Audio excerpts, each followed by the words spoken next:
بسم اللہ الرحمن الرحیم۔ رمضان اللہ کی رحمتوں والا اور اللہ کی طرف سے برکتوں والا مہینہ ہے۔ اس مہینے میں کئی ایسے کام ہیں جو باقی مہینوں میں نہیں ہوتے،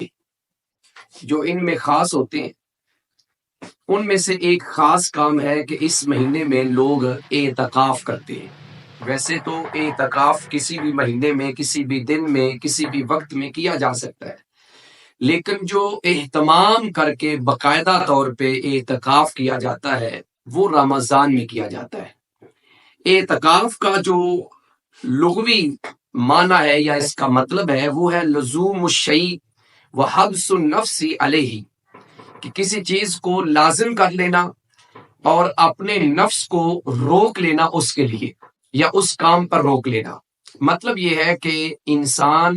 جب مسجد میں اعتکاف کرتا ہے، وہ مرد ہو عورت ہو، چونکہ اعتکاف صرف مسجد میں ہو سکتا ہے،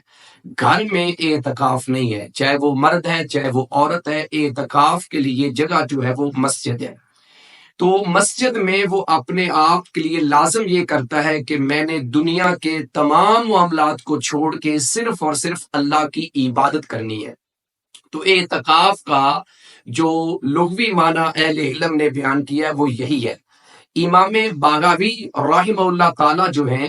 وہ اعتکاف کی اصطلاحی تعریف بیان کرتے ہوئے کہتے ہیں کہ الاعتکاف هو الاقامۃ علی الشیء،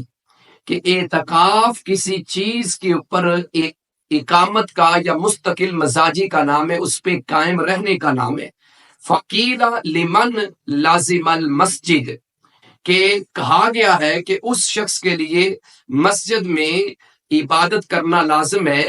اور عبادت کو قائم کرنا اس کے اندر لازم ہے، کہ وہ مسجد میں جائے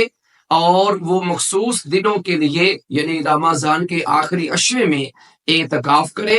اور اعتکاف میں وہ دنیا کے باقی تمام معاملات سے الگ تھلگ ہو کر وہ فقط اللہ کی عبادت کرے۔ چونکہ اعتکاف کا جو بنیادی مقصد ہے وہ اصلاح نفس ہے، یعنی اپنے نفس کی اصلاح کرنا ہے، اور اس کے ساتھ ساتھ دین کے اوپر استقامت کا درس ملتا ہے، سبق ملتا ہے ہمیں اعتکاف کرنے سے۔ اللہ سے تعلق انسان کا مضبوط ہوتا ہے۔ تو اگر ایک انسان اعتکاف کرنے کے باوجود بھی وہ نیکیوں پر مستقل قائم نہیں رہتا، اس کا اللہ کے ساتھ تعلق قائم نہیں ہوا اور اس نے اپنے نفس کی اصلاح نہیں کی، تو پھر صاف ظاہر ہے کہ اس کا اعتکاف جو سنت اعتکاف تھا، جس مقصد کے لیے اس نے اعتکاف کرنا تھا، وہ اس مقصد میں کامیاب نہیں ہو سکا۔ لہٰذا جس میرے بھائی نے، جس میری بہن نے اعتکاف کرنا ہے تو وہ دنیا کے تمام معاملات سے ڈسکونیکٹ ہو کے، لا تعلق ہو کے، اور بالکل خلوت نشینی اختیار کر کے اور تنہائی میں بیٹھ کے، اپنے خیمے میں بیٹھ کے وہ اعتکاف کا اہتمام کریں، اور ہمہ وقت جو ہے وہ اللہ تعالیٰ کی عبادت میں، قرآن کی تلاوت میں،